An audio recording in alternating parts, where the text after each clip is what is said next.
Hi, this is Matt from tracingmatt.co.uk, and here we have the Eten Glofiish M700.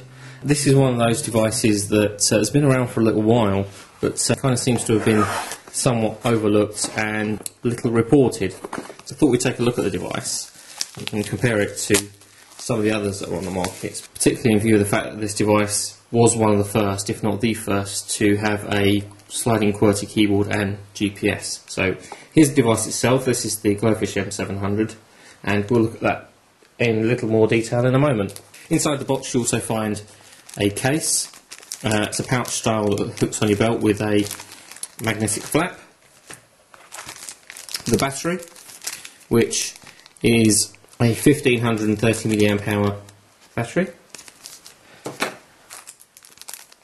Spare stylus. A set of headphones with an inline microphone, and these are a 2.5mm jack 4-pole, so you will need a 2.5 to 3.5mm adapter if you want to use your own headphones with this. There's also an adapter, mains adapter charging,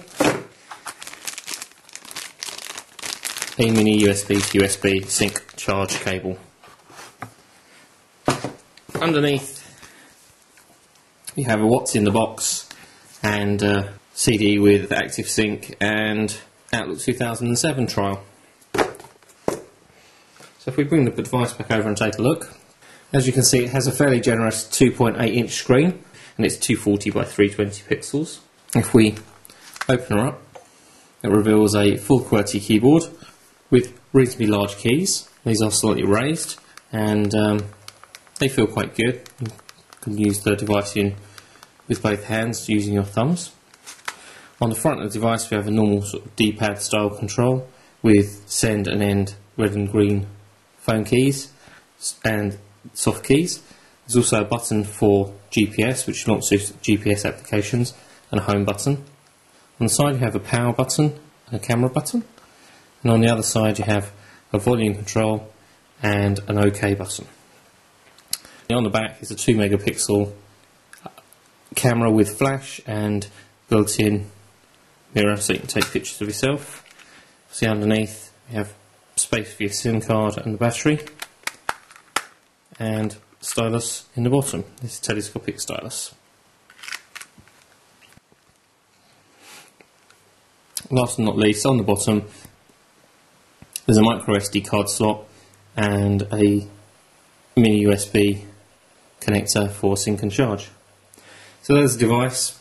Very quickly, the specification is Windows Mobile 5. It is GPRS with Edge, has a 400 MHz processor, 128 MB of ROM, 64 MB of RAM, and built-in embedded Surfstar 3 GPS chipset.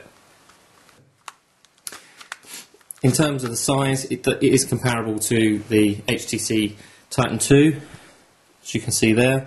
It's a little larger, it is lighter, and there's not really any great deal of difference in thickness there. But we thought we'd do a comparison of the Eten. As I say, it's a device that seems to have been somewhat overlooked in the past, and compare this against some of the other devices that are available on the market now. And the review will be online soon.